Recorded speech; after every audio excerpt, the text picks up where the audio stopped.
नमस्कार। जिल्हा रुग्णालयासाठी माझं लातूर परिवाराचे मुख्यमंत्री आणि उपमुख्यमंत्र्यांना साकडे निवेदन सादर। लातूर जिल्हा रुग्णालय हस्तांतरण निधी वर्ग करून त्वरित भूमिपूजन करावे असे साकडे घालून माझं लातूर परिवारातील पत्रकारांनी मुख्यमंत्री एकनाथ शिंदे आणि उपमुख्यमंत्री अजित पवार यांना याबाबतचे दुसऱ्यांदा निवेदन दिले। परळी वैजनाथ येथील राज्यस्तरीय कृषी महोत्सव उपस्थित राहण्यासाठी लातूर विमानतळावर उतरले होते। लातूर जिल्हा रुग्णालय उभारणीसाठी शासनाने जागा हस्तांतरण करण्यास मंजुरी दिली आहे। यासाठी लागणारा मोबदला रुपये 3,32,68,650 रुपये कृषी विभागास देण्याची तरतूद देखील केली आहे।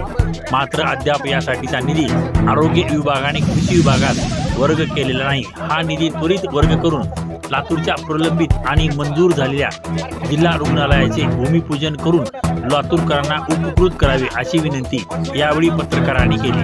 हा निधी वर्ग करून 60 दिवसाच्या आत जिल्हा रुग्णालय हस्तांतरण प्रक्रिया पूर्ण झाली पाहिजे असा शासन आदेश 19 जून 2024 आहे। याची मुदत 19 ऑगस्ट 2024 रोजी संपली आहे।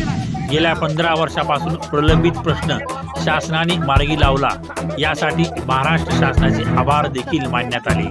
जिल्हा रुग्णालय व्हावे यासाठी माझं लातूर परिवाराने निर्णायक लढा दिला आहे। ऐतिहासिक साखळी उपोषण मंत्रालयात जाऊन मुख्यमंत्री, उपमुख्यमंत्री, आरोग्यमंत्री, पालकमंत्री यांना विनंती केली होती। राज्याचे प्रमुख आणि संवेदनशील जाणकार मुख्यमंत्री, उपमुख्यमंत्री म्हणून आपण हा प्रश्न त्वरित मार्गी लागेल यासाठी त्वरित निर्देश द्यावेत अशी मागणी निवेदनात करण्यात आली आहे।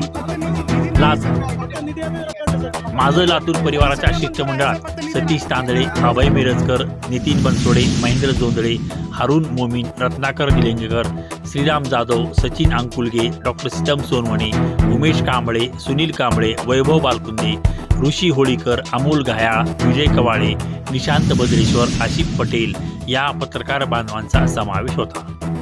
रत्नापूर न्यूज।